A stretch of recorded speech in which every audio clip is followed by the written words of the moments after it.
चांदूर बाजार येथील गोसी टोनपे कला वाणिज्य व विज्ञान महाविद्यालयात दिनांक 17 मार्च ते 22 मार्च दरम्यान वार्षिक विद्यार्थी स्नेह संमेलनाचं आयोजन करण्यात आलं होतं। या स्नेह संमेलनाचा उद्घाटन सोहळा 21 मार्च रोजी संस्थेचे अध्यक्ष भास्करदादा टोनपे यांच्या अध्यक्षतेखाली थाटात पार पडला। या कार्यक्रमाचे उद्घाटक म्हणून चांदूर बाजार येथील पोलीस अधिकारी पूजा माळी उपस्थित होत्या। यावेळी आपल्या प्रास्ताविक भाषणातून स्नेह संमेलनाचे समन्वयक डॉक्टर संजय कोठारी यांनी स्नेह संमेलन आयोजनामागची भूमिका सविस्तरपणे मांडली, तर उद्घाटक पूजा माळी यांनी स्नेह संमेलनाचं रितसर उद्घाटन करून विद्यार्थ्यांना मार्गदर्शन करताना म्हणाल्या, महाविद्यालयीन जीवनामध्येच विद्यार्थी हा खऱ्या अर्थाने घडत असतो, त्यांच्या कलागुणांना वाव मिळत असतो।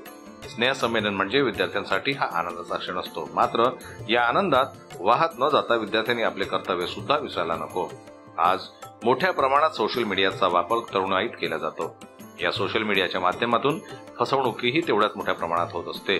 तेव्हा विशेषतः मुलींनी कोणत्याही भूलथापांना बळी न पडता सोशल मीडियाचा जपून वापर करावा आणि काही घडलं तर न घाबरता त्वरित पोलीस स्टेशनला संपर्क करावा, असं त्यावेळी म्हणाला। तर आपल्या अध्यक्ष भाषणातून संस्थेचे अध्यक्ष भास्करदादा टोनपे यांनी विद्यार्थी हा महाविद्यालयाचा कणा आहे आणि असे असूनही जर विद्यार्थी महाविद्यालयामध्ये येत नसतील तर त्याला काहीही अर्थ नाही। घरी बसून अभ्यास करण्यापेक्षा महाविद्यालयामध्ये येऊन अभ्यास केला तर तुमचे ज्ञान अधिक समृद्ध होईल आणि त्या ज्ञानाच्या जोरावर तुम्ही आपले व आपल्या कुटुंबियांचे भविष्य उज्ज्वल करू शकाल। महाविद्यालयीन स्नेह संमेलन हा विद्यार्थी जीवनातील मोठा आनंदाचा क्षण आहे, असे म्हणून या स्नेह संमेलनानिमित्त विद्यार्थ्यांना त्यांनी शुभेच्छा दिल्या।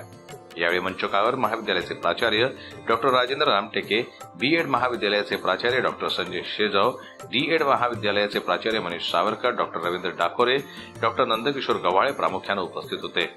या वार्षिक स्नेह संमेलनाअंतर्गत महाविद्यालयात denim day, Hollywood day, traditional day, miss matching day सोबतच पुष्प प्रदर्शनी, रांगोळी स्पर्धा, वादविवाद स्पर्धा, पाककला स्पर्धा, मैदानी खेळ, मेहंदी स्पर्धा, वेशभूषा स्पर्धा, फॅशन शो, विद्यार्थी सांस्कृतिक कार्यक्रम आणि महाविद्यालयातील प्राध्यापक इंगळे सर आणि यांचा संच, यांचा बहारदार संगीत मैफिलीचा ऑर्केस्ट्रा अशा विविध स्पर्धा व कार्यक्रमाचं आयोजन करण्यात आलेलं होतं।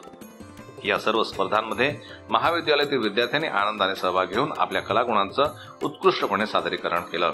शेवटी समारोपीय कार्यक्रमात विविध स्पर्धेत सहभागी विद्यार्थ्यांचे प्रमाणपत्र देऊन त्यांचा मान्यवरांच्या हस्ते गौरव करण्यात आला। जन्मत लाईव्ह न्यूज करता मयूर खापरे यांची रिपोर्ट, चांदूर बाजारहून।